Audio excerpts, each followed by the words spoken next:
All right. So how do you scale on Amazon from 7 figures to 8 figures? If that's a question that is of interest to you, you are in the right spot, because we're going to be talking with someone who has done it and helped others do the same. So I'm super excited to bring on Josh Hadley from Ecom Breakthrough. So Josh, thank you for joining us here on this AMA style interrogation. Hey, Kevin, I'm excited to be here. Thanks for having me. Awesome. Yeah. So this is a good topic, because when you get into business, you always kind of think like, oh, okay, I can just do everything. You listen to podcasts, you listen to Ecom Breakthrough, you listen to My Amazon Guy, you listen to whoever else telling you advice on how to do these things. And you want to just kind of keep doing everything, but you can't do everything on your own forever. Is that a fair statement? Oh, 100%. And that's definitely been my own journey. And it comes down to like, what plans, what goals do you even have in your life? So this is a very meaty subject, that we can dive into today. But yeah, I mean, what the nice part about this is, like, I've walked this path multiple times. And so, like, I'm able to come in and really say, like, no, this is kind of the playbook of how you're able to scale an Amazon brand from 7 to 8 figures. Awesome. Well, if you guys like paint by numbers, you're in the right spot. So we're going to be talking about how you can scale your business from 7 to 8 figures. But just to make sure you guys can hear me, let's do this. We do reward participation here from time to time. Let us know where you're watching. If you're watching live, If you're watching the replay, that's fine. You can participate too. But any giveaways we might do will be limited to those who are here live. So do me a favor, just say where you're joining us from in the chat. Don't be nervous. Josh is a lot nicer than me, and I'm pretty nice too. So, so we will get to everyone here in just a second. So let us know where you're joining us from, and expect that it will probably do some participation awards. We've in the past, at least in this country, made fun of participation trophies. We give them out here, so we like to reward participation. So just to make sure you can actually hear us, I see some starting to come in, which I will notate here in just a second. So Josh, where are you joining us from? Yeah, so Kevin, I'm in Flower Mound, Texas. So I'm in DFW, the Dallas-Fort Worth area. And we've been here for over 12 years now. Awesome. So, and I grew up in the Dallas-Fort Worth Metroplex, as we were talking about before this got started, although I am in Palm City, Florida, which is near West Palm Beach, for those who are not familiar. All right, so let's see who we have joining us here. So we have Deepak is joining us from India. Carol is joining us from Beverly Hills. Would that be 90210 or a different zip code? So maybe I'm dating myself by even knowing 90210. But that was a famous show in the 90s. Sonia RP says joining or watching live from France. So bonjour. Probably butchered the French language there. Keep it clean. That's not just me giving instructions out, which we probably should keep it clean here. But this person whose screen name is Keep It Clean, maybe they're in the cleaning niche. Hello from Wyoming, where it's snowing in March. Yes, we don't have that problem here in Florida, and I doubt Josh has that right now in the Metroplex. No, not at all. Keep It Clean says, I used to work in Flower Mound for Bridalwood. Oh, nice. So right next door. Yep, right next door. Oh, nice. Small world. Salman Malik says hi to both of you watching from Pakistan. Carol clarifies she's just next door to 90210. She's in 90211. So I'm sure it's a lovely area there. And Sonia RP also says bonjour. So, all right. So for everyone who at this point said that they were where they were located, just email podcast@myamazonguy.com, podcast singular at myamazonguy.com, and I'll get you a coupon for a free $100 mag school course as a thank you for participating. So thank you for participating, and thank you again to Josh for joining us live. Oh, and also make sure to say, Kevin, you promised me a mag school course and my screen name is XYZ, because sometimes people will have very different names in their email than their screen name on YouTube. So just throwing that out there. So Josh, once upon a time, I had heard the phrase that to get to 6 figures, it's all about mindset. To get to 7 figures, it's all about marketing. And to get to 8 figures, it's all about management. Are you going to help us with that 7 to 8 figure management part? Yeah, 100%. And, just to leave some golden nuggets out there for your audience, I've got some wicked smart, hiring hacks, how we're able to have thousands of applicants apply for our jobs, and the way that we're able to automate weeding out 99% of the bad candidates so that you're left with the top 1% that you'll actually spend your time with. And imagine if you're hiring the top 1% for every role that you're trying to hire for in your business. So I'm going to be sharing a lot of those strategies on this call today. But first, Kevin, I'll give people a quick background of, who I am. Yeah, let's do it. And really what I'm doing. So my wife and I started our Amazon brand back. This is in the fall of 2016. So we've been on Amazon coming up on a decade. So officially about 9 years now. And we crossed the 8-figure mark in terms of annual revenue on Amazon back in 2022. All right. So we've been doing that over 8 figures in revenue consistently for the past 3 years. I am first and foremost a husband and a father. I have a beautiful wife, and we have 4 children, ages 9, 6, 3, and 6 months now. So they keep us on our toes. And then I'm also the host of the Ecom Breakthrough podcast. So That's where in that podcast, every week, I share 3 actionable strategies that you can implement in your business to help you scale from 7 to 8 figures. So the whole premise of that podcast is like how to scale, how to scale. So it's not for beginners, it's for people that are wanting to scale up on Amazon and crossing that 8-figure mark. So that's just a little bit about myself. And again, what I'm going to share today is like literally like the path that we've taken in order to get to that point, and what are the repeatable, like proven blueprints that other people can be following. Does that sound good, Kevin? That sounds amazing. So folks, if you would like to get your questions in to someone who has scaled to the 8-figure mark, make sure you get your questions in now, because if you've been on this live stream before, you've heard me say it. This is just like high school and college, where the teacher says, the professor says, hey, does anyone have any questions? And everybody just stares at each other. Well, I guess here we're not staring at each other. You're just staring at Josh and I. But for all of you watching, you're kind of wondering, okay, who's going to ask what questions? And then what happens is, as time goes on, the algorithm will share this stream with more people. More people will join in, unlike when you're in college. But then also what will happen is there will be a momentum of people asking lots and lots of questions. People ask follow-up questions to what someone else asked, or that sparked another question. So we will run out of time. We'll be going until about 1:00 p.m. Eastern time. So with that, while people are thinking of their questions, I'm about to lose my voice. Tell us a little bit about, Josh, goal setting. Yeah. So I've got really like 3 proven frameworks that we're going to be walking through today. Number 1, it starts with your goal setting. Okay. And we're going to be talking about that. I have a template that I'll share. Okay. Number 2 is, once you have your goal setting, the next question is, what is the operating system that you are using to run your business? So just as like you have a computer, right? This is the best analogy. If you have a Windows computer, the operating system that you are using, right, to run your Dell computer maybe, is going to be a Windows operating system. It's what allows the computer to actually work and have programs and actually function. Okay. And if you have an Apple computer, then guess what? You're on the Mac operating system, Mac OS, right? Whatever version they're on today. And that's the operating system that allows the computer to work. So likewise, what is your operating system in your business that allows your business to actually work? Okay. So we're going to be talking about what does an operating system mean in a business, and I'll lay out kind of what that framework looks like. And then last but not least, we're going to be talking about like one of the most important things is having the right butts in the right seats, right, on your team in order to scale.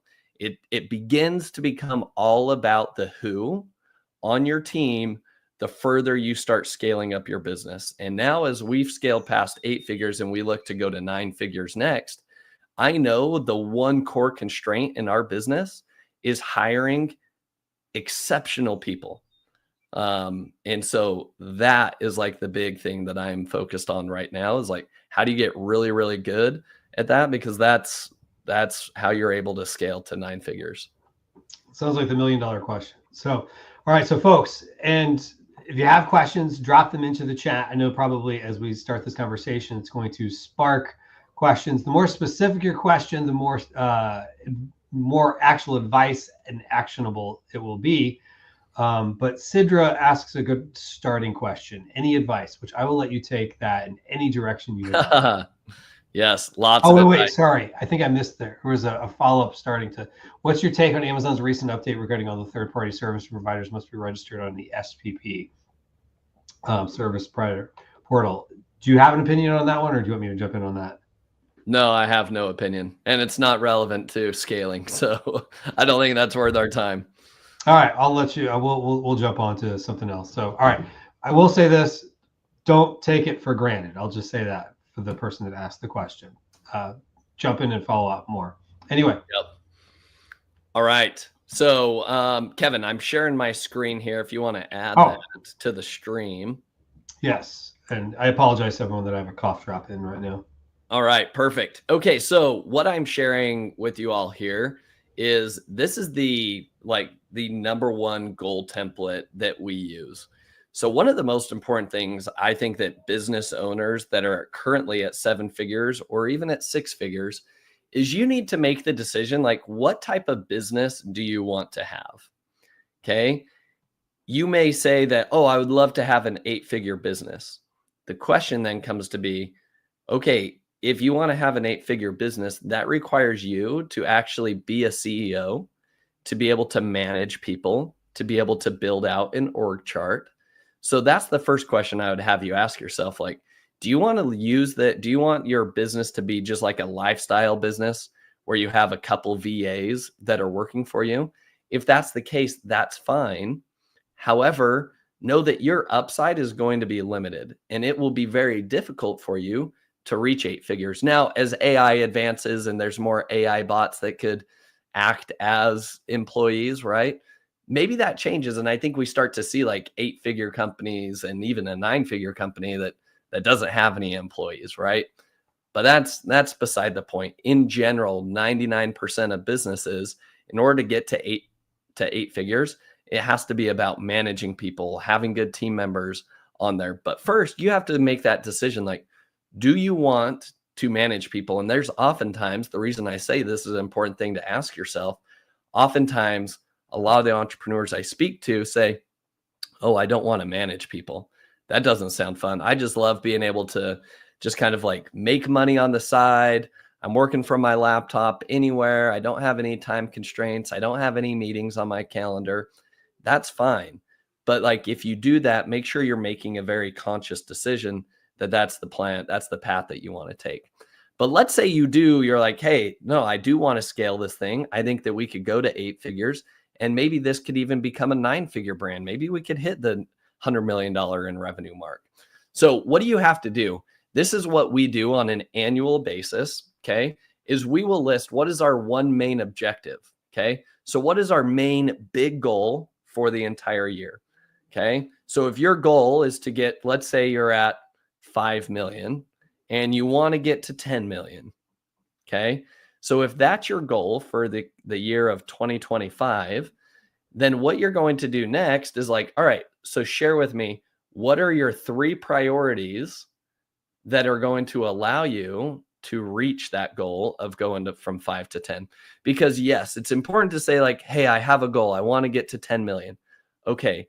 But if that's all that you have, it's not sufficient. The rubber meets the road when you actually have some priorities and some actual levers that you can pull in your business that you know are going to help you get to that point. So an example in an Amazon-based brand would be, hey, I'm going to launch 20 new products this year. And these 20 new products in cumulative, I am forecasting through all the data analysis and stuff that I've done, I think that can bring in $2.5 million in added revenue to the business. Okay. Then next, maybe priority number 2 is, hey, we are going to scale on, we're going to start scaling on our other sales channels. So we're not on Walmart.com yet. We're currently not on Shopify. We're not on TikTok Shop. So I'm going to take my exact same SKUs that I'm already selling on Amazon, and I'm just copying and pasting them on these other sales channels. My assumption is that I can pick up another $1 million from these sales channels. Okay. So you list that as, so now we've got 2 priorities. One's going to give me $2.5 million in revenue. One's going to give me $1 million in revenue. And then priority number 3 is going to be, all right, I'm still lacking $1.5 million in revenue. So what is another initiative that I can launch in my business that's going to help me drive another $1.5 million in revenue? And so for that may be international expansion, right? And say like, okay, we're going to expand into Amazon Canada, Amazon EU, Amazon UK. All right. So if that's the strategy, and maybe your assumption is like, all right, $1.5 million there. So now your pie in the sky idea of like, hey, I have a $5 million business. I want to get to 10. Now I've got 3 ways of how I'm going to provide that $5 million of additional revenue to the business. And then from there, we'll take 5 strategies of, all right, what are the things that you need to do in order to make priority number one come to life? Not to take away your thunder, this is awesome. Yep. But just a question some people might be asking, if they're not yet to 5 million in sales currently, and they're at $700,000 in sales or whatever, Yep. they could still do this same exercise, right? Oh, 100%. So this isn't like just for 8 figures. Like, let's say you did $500,000 on Amazon last year, right? And you're like, I want to double my business. I want to get to 7 figures. Okay, great. Walk me through the same thing, right? How are you going to add an extra $500,000 to your business? So I'm going to launch 2 new products. I'm going to launch on TikTok Shop. I'm going to expand to Amazon Canada, right? So it's the same. The principles are the same. This doesn't change whether you're at 6 figures, 7 figures, or even 8 figures. Guess what? Like, this is the same as we try to scale to 9 figures. This is the exact same template that we use. The numbers are just different, right? But it's the magic. It's the process that sits behind it. That's the magic. Awesome. All right, I'll let you keep going. Awesome. So all you're essentially doing is, like, for each of these priorities, do you have 5 different strategies of like, hey, if we're going to launch 20 new products this year, that probably means I need to probably like vet maybe like over 200 different products throughout the year so that I can actually find 20 that I want to launch, right? So maybe one of your strategies is like, hey, I need to analyze 200 different products. So we could boil it down to 20. Another one may be, hey, we need to find a new supplier because my current supplier can't support 20 new product launches. So like, those are the strategies, like the daily tactics that need to get done in order for you to reach that goal of launching 20 new SKUs. And once you launch those 20 new SKUs, that will boil up to helping you achieve that one thing. So that's the simplistic overview of what this is. So again, we could go into a lot more detail overall, but I just wanted to provide this as the number one framework. And Kevin, I think like the reason why I start right here is because most entrepreneurs will get stuck with this. Now, goal setting and planning, that's nothing new. I'm not sharing any crazy hacks right now, but 90% of you aren't doing this. And the reason why I know that is because most entrepreneurs, they get stuck in the thick of thin things, which means they're always busy. They're always busy doing something in the business. They're opening up emails. They're looking at different conferences or going to different conferences. And while those may be good, they're not actively working on things within their business that will actually grow their revenue. And so they get so caught up in the day-to-day. They're like, I'm so busy, I'm so busy, I'm so busy. But are you busy focusing on the things that will actually be a needle mover in your business?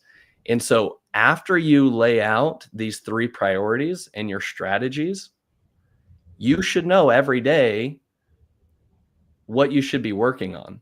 And every day you should be working on something that will help you achieve one of those 3 priorities. Because if you look back at the end of the day and you're like, oh, today was a super busy day, it was great. And you're like, if I ask you the question, like, what did you do to drive those 3 priorities further? And if you can't answer that you did anything, you're like, well, I filed my taxes. I had this issue on Amazon. I had to troubleshoot it.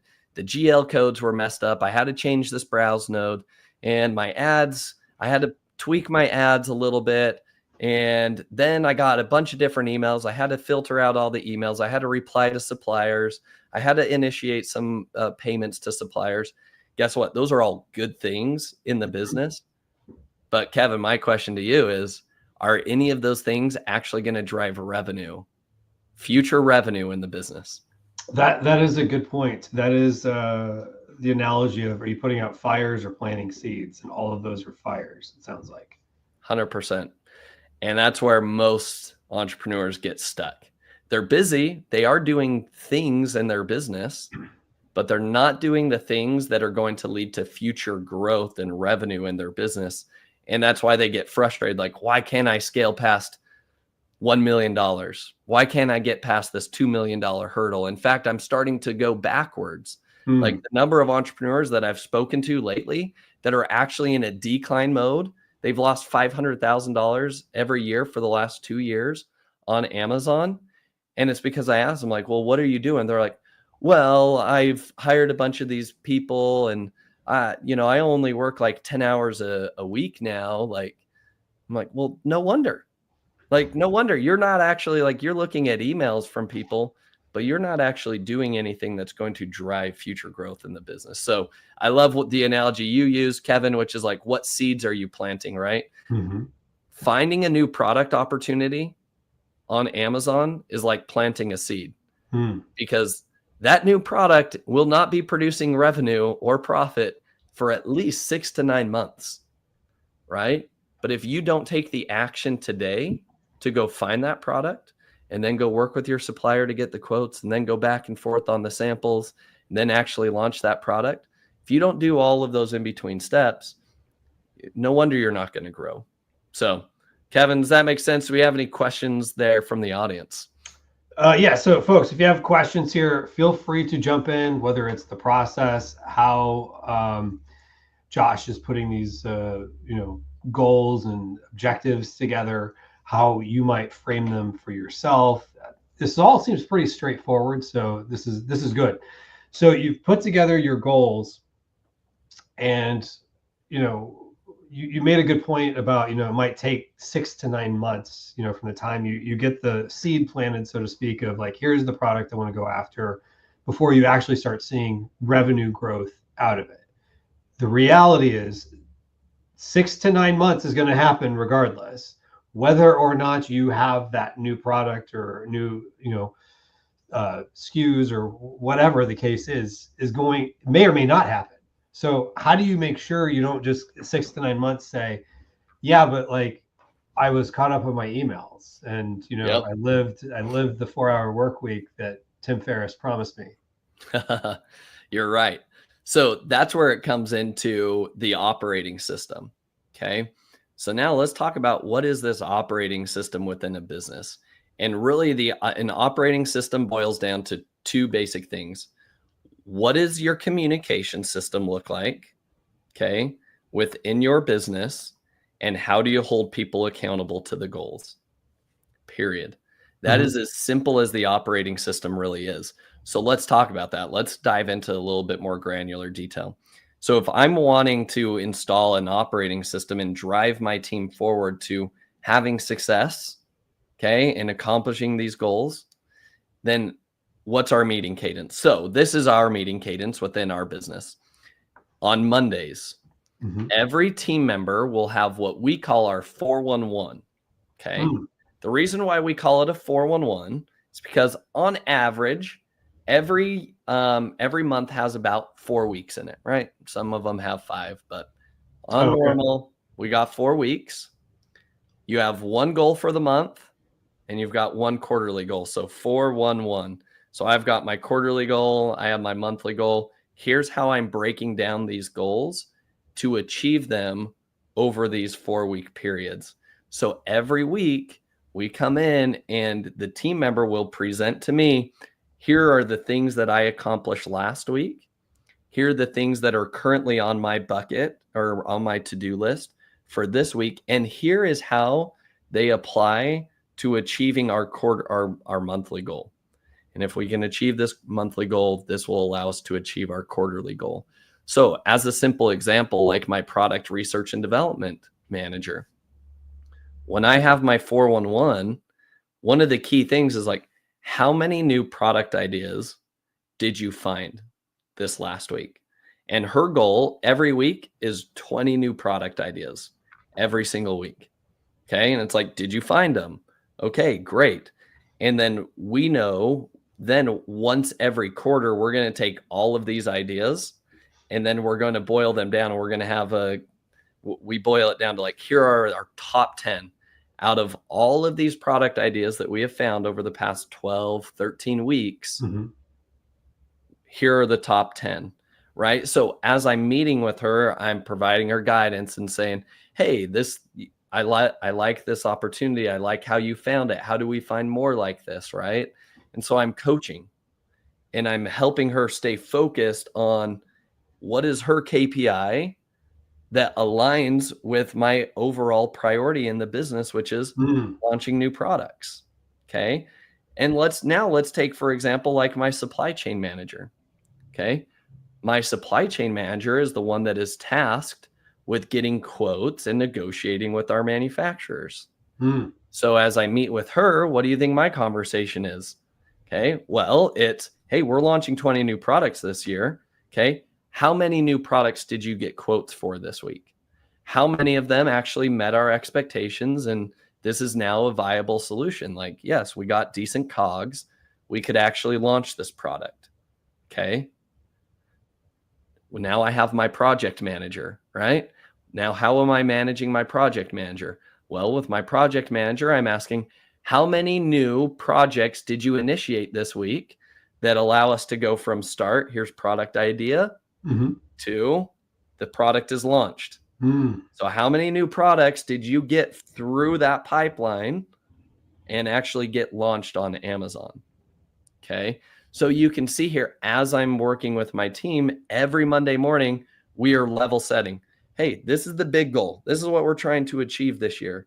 Okay. Now, how do we take that back, boil it down to quarterly goals, down to our monthly goals, and ultimately down to weekly goals? Okay. So that they understand, hey, if I just focus on this week, I think that's where so many people get caught up, Kevin, is like, hey, I'm going to grow my business by $1 million. Okay, well, how? If you can pull that number in to be like, look, don't worry about the $1 million right now. Worry about today. Mm-hmm. What are you going to do today? Then, if you want to expand your mindset a little bit, what are you going to do this week? You want Mm. to expand it a little bit more? What are you going to do this month? So as you do that, I promise, like, if people just focus on like, well, hey, if I want to launch more products this year, what do I need to do today? Oh, I need to go find more products. Okay, great. That's exactly what you need to do today.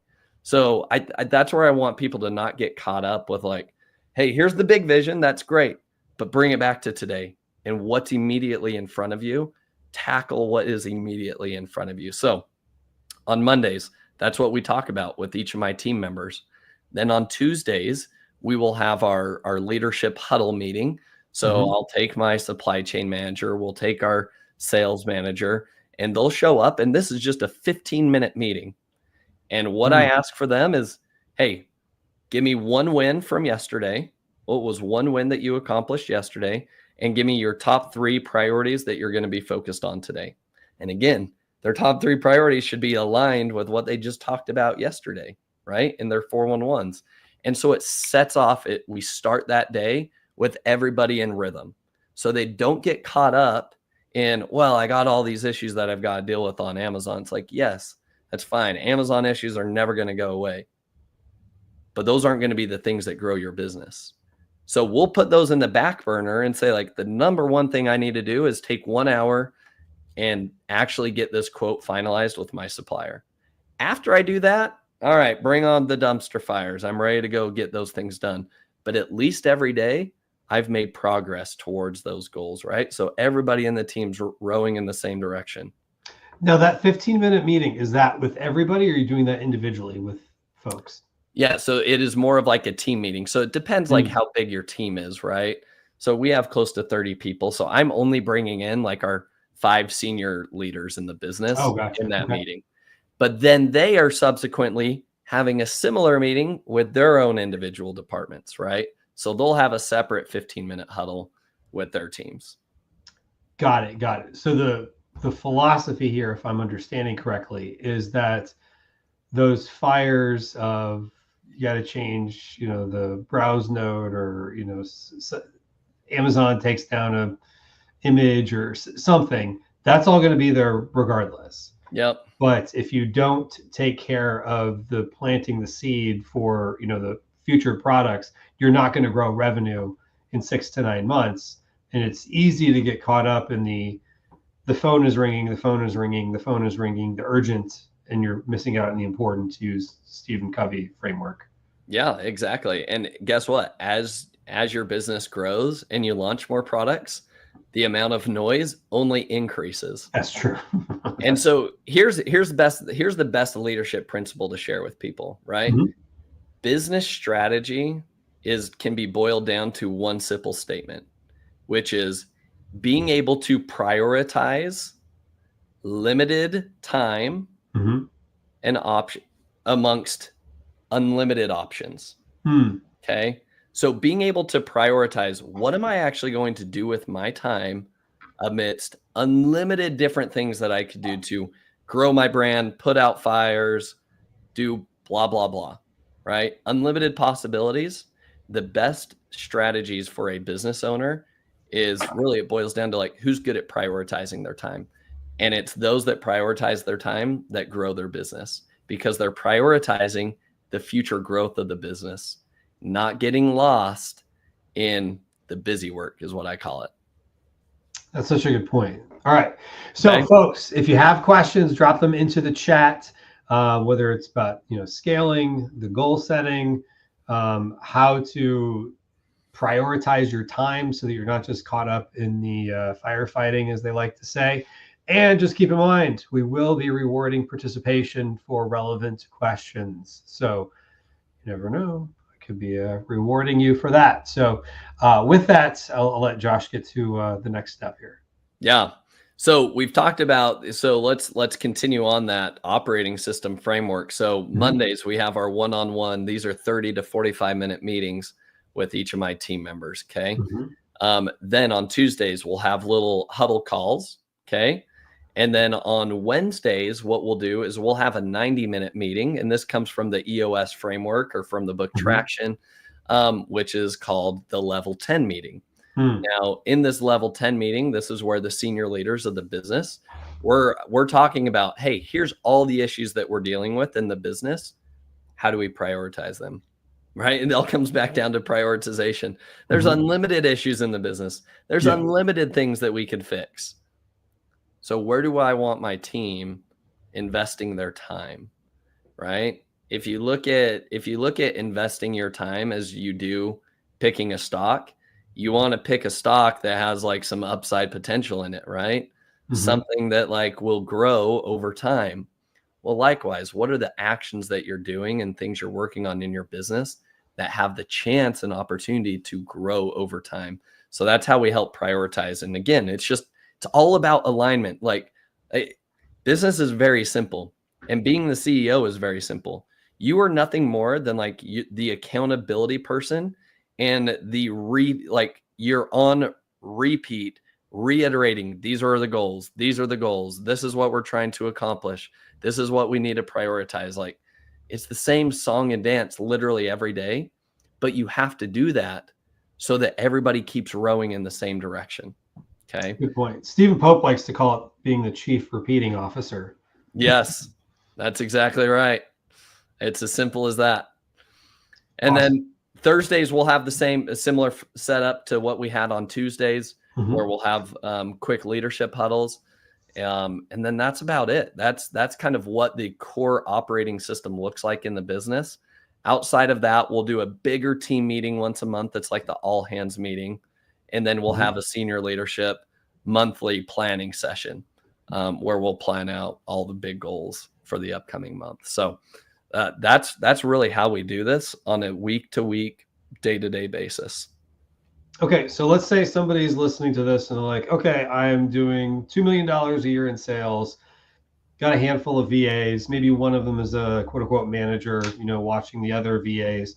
Yep. They're like, okay, you're talking about like senior leaders and all this other stuff. So how do you get to the point of like, who are those first few hires? Where do you find them? Like, how do you get to the point of having a team of senior leaders who are probably watching other leaders and so on and so forth?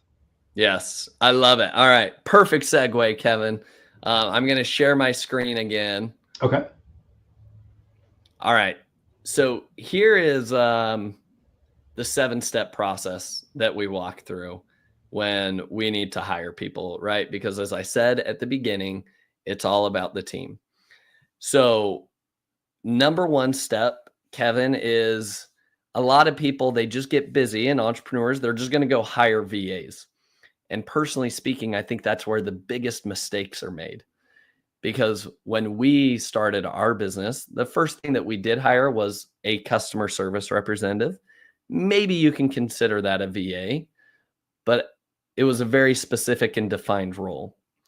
And the reason why is because we conducted a time study to see, like, hey, where is my time being spent and how do I best spend my time, right? It all comes back to prioritization. So we conduct a 2-week time study. And as you conduct this 2-week time study, you're literally walking through over 2 weeks how you're spending your time. So in 15-minute increments, you're going to document, hey, I worked on sorting through my emails from 9 to 9:15.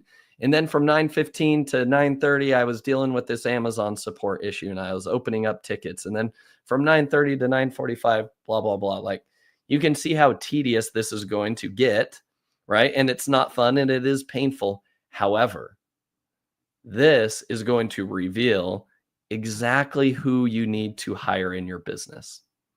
Okay, because when you're done at the end of those 2 weeks, what you're going to be able to do is look back and look at all the tasks that you were working on. And I guarantee you're going to find a common pattern. You're going to be like, holy cow, I do a lot of XYZ. Maybe it's product research. Maybe it's a lot of supply chain management. Maybe it's a lot of project management where you're trying to coordinate things between all your different VAs, right? Or maybe it is customer service, right?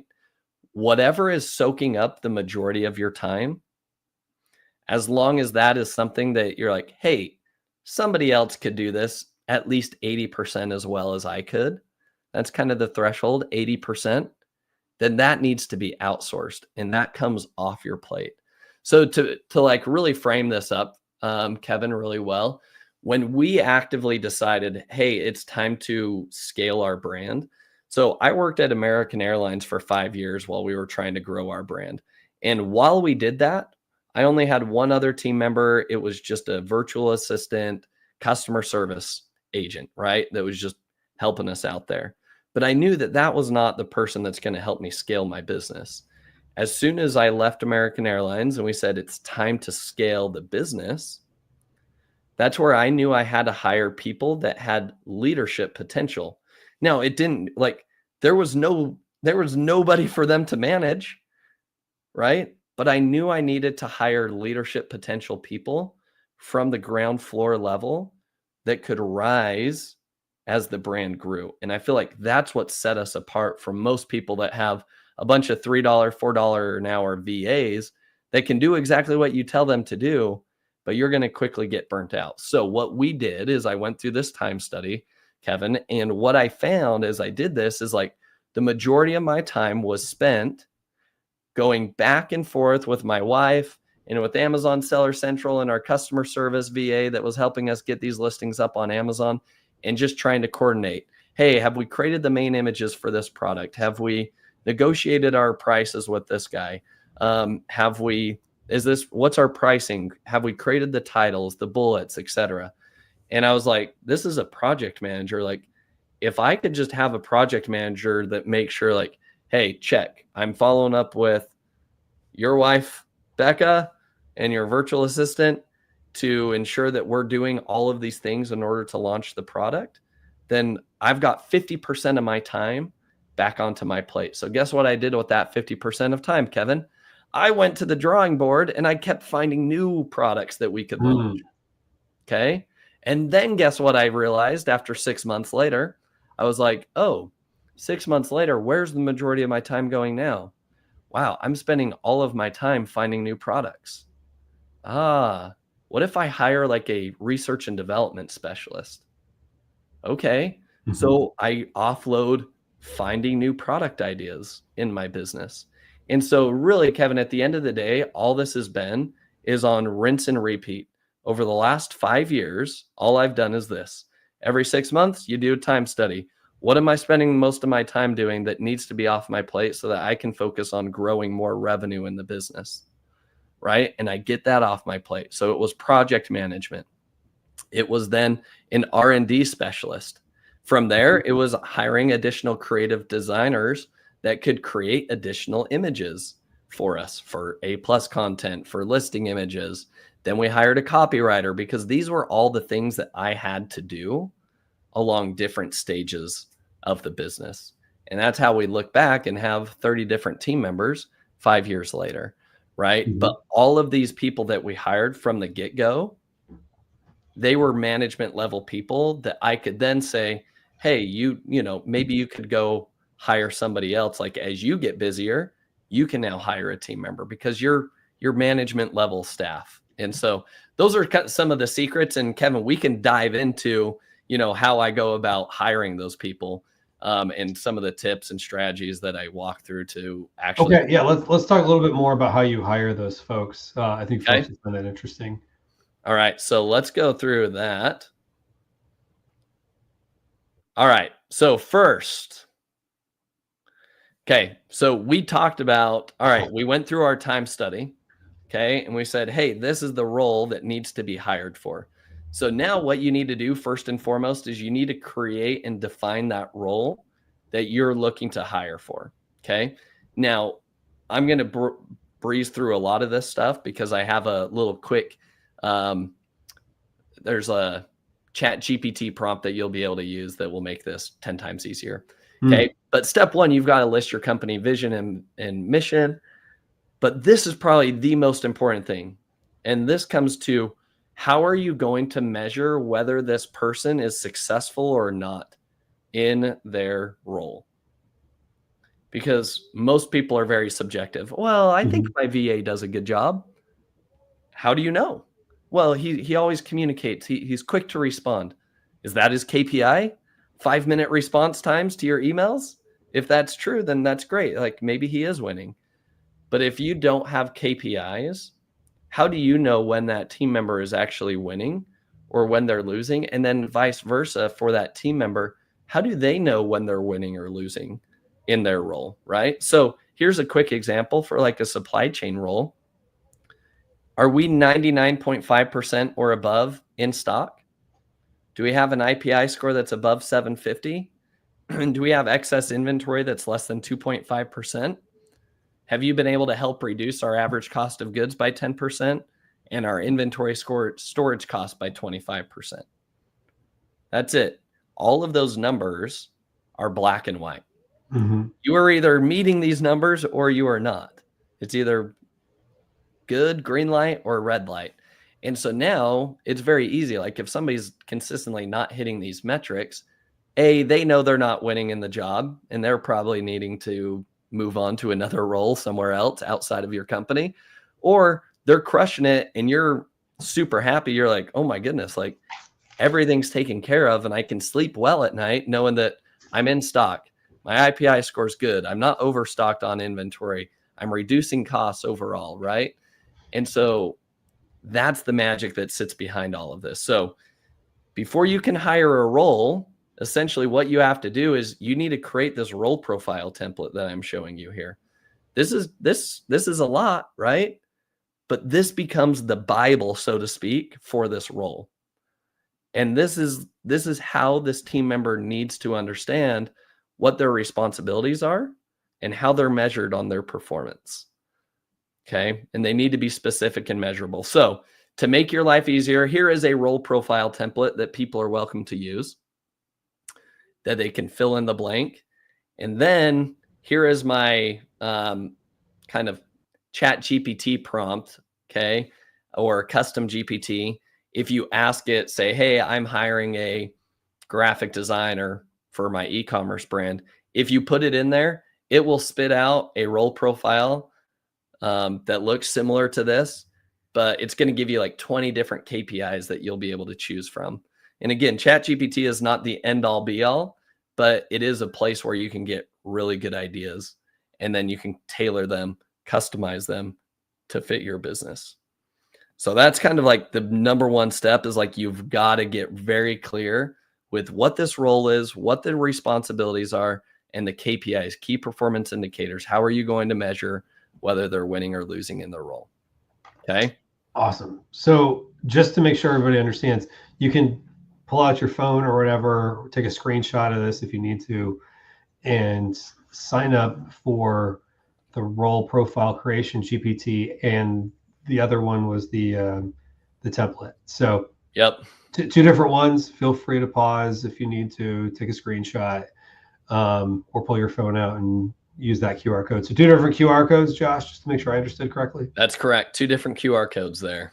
All right, so those would be 2 valuable QR codes, and you would be remiss if you did not take advantage of those 2, for those folks watching. In fact, I think I'm bringing my phone out right now as we talk. I have us off the screen because I don't want to take up the real estate and not be able to see that QR code. So anyway, all right. Perfect. All right. So once you have that, right? And again, I want to double down on like why this is so important. This is the best analogy. If you're a customer buying something on Amazon, which listing are you going to buy? The one that looks like somebody slapped it together within the last 5 minutes, or the one that you could tell like somebody actually spent time and attention to detail on? Okay. Well, guess what? Most of you slap up a job post like the Amazon listing over here on the left, right? That's like, oh, this is good enough. I just need a warm body. I need a customer service rep, or I need somebody that can initiate support cases with Amazon. Just throw it up. And guess what happens? You're attracting C or D level talent to your business, because guess what? Is A level talent, do they want to come work for the guy that creates their listings like this on the left, or their job descriptions look like that on the left? No, they don't. So like when you create a job description, right? Like, look at this. Like, this is what it looks like to post a job that's going to get A-level talent ridiculously excited about the opportunity to come work with you. Okay. So one of the tips that we'll do here, okay, secret tip is like add a hidden task in there. So in that job description, right, we will add a little secret something that's like, hey, when you file, when you apply for this job, make sure that you send your resume to an email address, and then use this phrase in your subject line, right? We just want to see how many people know how to follow instructions. Really simple, but we want to see who's detail oriented, and it easily weeds out people. Okay. We're going to post our job on the following job platforms: onlinejobs.ph, Upwork, LinkedIn, Workable, Indeed, work.ua. Okay. But that's not all. And again, that's where 90% of people stop, which is great for me, because if most people, when they post jobs, stop right there, it means I'm going to scoop up all the good candidates. And here's why. You have to actively go and source candidates from all of those sources. If you believe in the myth of build it and they will come, I promise you A-level talent will not come. A-level talent is probably currently hired and happily working somewhere else. So how do you approach these people, you may be asking? We go to onlinejobs.ph, and guess what? You can access all these different profiles of people. So if we're looking for a project manager, I've got 904 people. Okay. And then what I'm going to do is I'm going to reach out and I'm going to email these people. And this is the very basic template that we are spamming people with, so to speak, to just say like, hey, just wanted to let you know, we checked out your profile. I think you're great. I think your experience would be awesome. We have a new opening if you're interested in considering it. Right. Okay. So now we do the exact same thing on Upwork. These are all the different filters that we use. And then we're going to go through and we're just going to invite thousands of people to apply to our position. Same thing is on Workable. This is a different platform. Workable AI Recruiter will allow you to go and hire somebody. And what it will do is it will source thousands of applicants for you. Okay. So for us, like, this is basically paired in with LinkedIn. And in one click, and number one, I think, like, I'm just showing you, like, these aren't common VAs. So look at all these people from the Philippines. I've got somebody that has an MBA.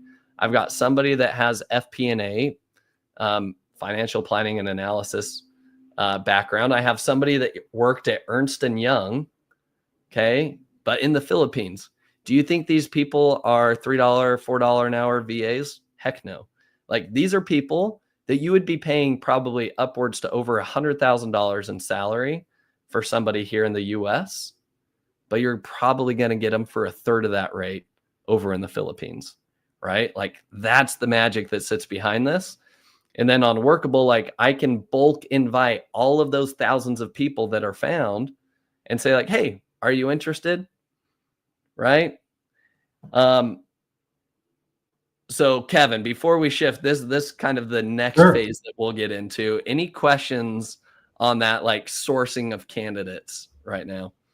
Got it. So you're looking for candidates that have relevant experience. I know some people are going to ask the question, but on some of those, like onlinejobs.ph, for example, like it is a job board. Whereas like Upwork, my perception has always been like, but you can't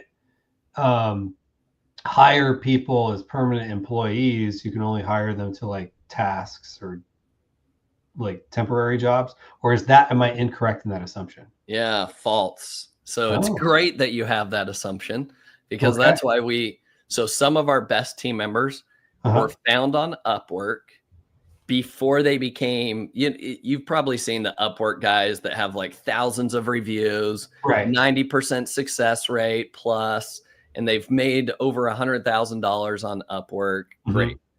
I don't want any of those guys. The secret that we have found is people that just joined Upwork, but haven't yet billed anybody on Upwork. Because guess what? Guess what's happening? These are people that are working regular 9-to-5 jobs in the Philippines or wherever they're at, but they're not satisfied with what they're doing. They're trying to dip their toes into something else. So I'm like, all right, I've got somebody that's currently employed somewhere else that's looking for a little something extra. Okay. That's how you find A-level talent that is currently employed somewhere else. And then what we'll do is like, we'll move them and say like, hey, I can pay you through Upwork, or since you haven't really started your Upwork profile, like we could just work separately. Right. Because they have Upwork take out money before they give it to them. Yeah, Upwork does take a fee. So I leave it to them. It's like, you can build your Upwork profile if you want, or we could just work together solo. Okay. That's an interesting way to look at it. Yeah. And that's so out of the box, because from my understanding, and I've only hired on Upwork. I've never done, trying to get a task on Upwork, but just in talking to people on Upwork, is that it can be hard to build up your profile. You might wait months before you ever get somebody to take your job because you don't have history. But you're coming to them saying, hey, I have something here for you, which either could be a new job for you or could help you develop your profile. So that's interesting. And so, so now they're not vetted people, right? Right. So that's the perfect segue into like, so here's how you vet them out. Okay. And we've got 5 minutes, so we don't have a lot of time, but suffice it to say this, you have to have a mindset shift. And the reason why, it's because on my podcast, I had the author of the E-Myth, Michael E. Gerber, on the podcast, right? So, and I asked him this question. Out of your decades of experience managing and hiring people, it's all about the people, which he agreed with. And I asked him, how do you find A-level talent? And he said this: do you have a recruiting and vetting process that is as difficult to get through as the Navy SEALs? And then he said, where only the best are going to be able to survive. And he said, have you ever heard of what Hell Week is with the Navy SEALs? And I was like, no, tell me more about it. So Hell Week is like, this is the defining event of like, for these Navy SEAL applicants to even progress into potentially becoming a Navy SEAL. Like, this is the very, very beginning stages. Only on average, only 25% of SEAL candidates even make it through Hell Week. So my analogy was this: how do I create a Hell Week in my own brand, in my business, to where it's extremely difficult for people to get through, so that I am left with the best of the best? So in 5 minutes, here's how we do this, and here's how we filter out people really quickly. Okay. When people apply to our position, nobody's looking at their resumes. Nobody's interviewing them. I don't care about any of their resumes or any of that. I don't care about the reviews on Upwork. They have to get through my Hell Week. So we filter candidates by this. when they apply, we immediately will just send them a auto canned response that is like, hey, thank you for your applying. Your resume looks great. Please complete this assessment. Okay. When they complete this assessment, it's from Criteria Corp. And there's 3 different tests that we give them. One of them, suffice it to say, is like an IQ test where it's cognitive aptitude. Okay. And it says cognitive aptitude is one of the most accurate job predictors of job success for any position. I like that. So we have our filter set up to where they have to pass these metrics in order to move on to the next round.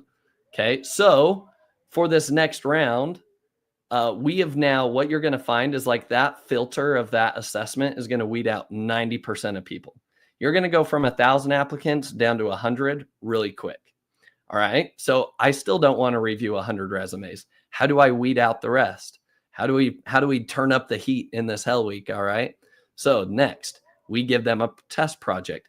This is something tangible that they actually have to complete that would be something relevant to the exact job that they're going to be hired for. So when we hired a creative director, what do you think we asked them to do? Create A+ content for us. Give us your overview of our current main images, etc. Right? Send it by this due date. Send it to this email address. And guess what? You're going to get 20 to 30% of those guys are actually going to complete it. Do they do it for free? Heck yes, they do it for free.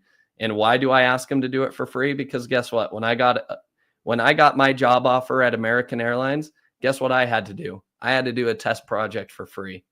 Okay. So if the top Fortune 500 companies are asking people to do that, like, you as a small business owner should not be paying people to complete test projects. And guess what? 1 or 2 of them might say, oh, I'm not doing any free work for you. And you say, great, I will work with somebody else then.